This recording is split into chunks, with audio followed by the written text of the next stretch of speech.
Sounds are everywhere. Close your eyes and just listen. Think of familiar sounds. What comes to mind? Birds chirping, lawn mowers in the morning, fire engines racing to a fire, rockets lifting off the ground. Could you picture those things? But what if we take away the sound? Sound is important to our daily lives. It helps us to experience the world around us. Without sound, things just don't seem right. Sound is possible because of vibrations. Something has to be vibrating, moving back and forth. Sound travels as longitudinal waves. We can demonstrate this idea with a slinky.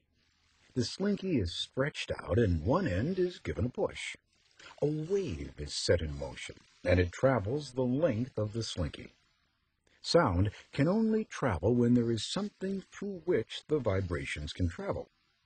Air is the most common substance through which sound travels, but actually, sound can travel through many things other than air.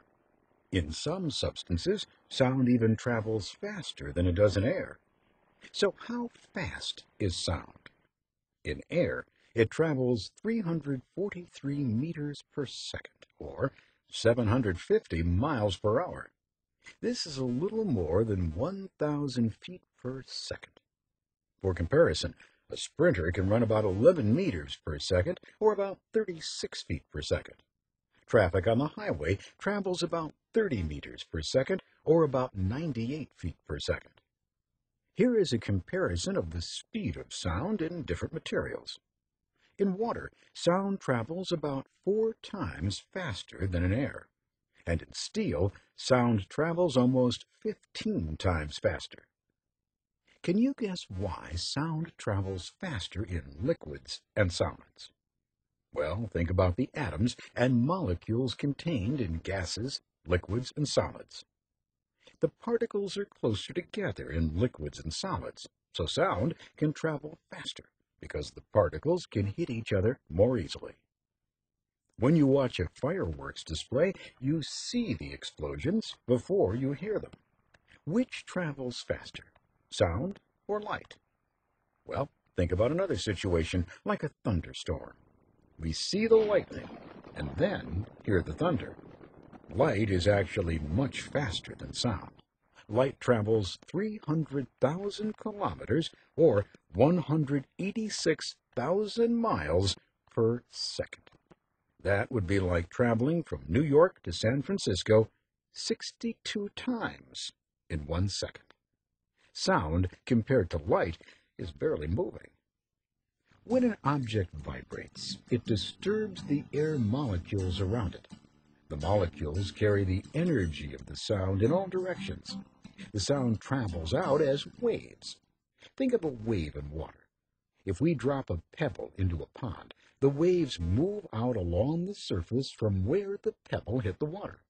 Sound travels in longitudinal waves like these, but in all directions. The vibrations of the sound disturb the air molecules. In outer space, where there are no gases, sound would be impossible.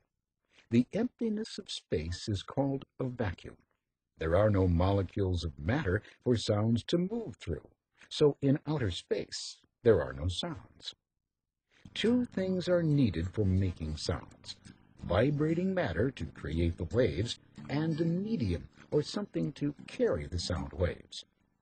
We can receive sounds over great distances when we use a telephone or when we dial up a radio station. When you use the telephone, a small microphone in the telephone changes the sound of your voice into electrical signals.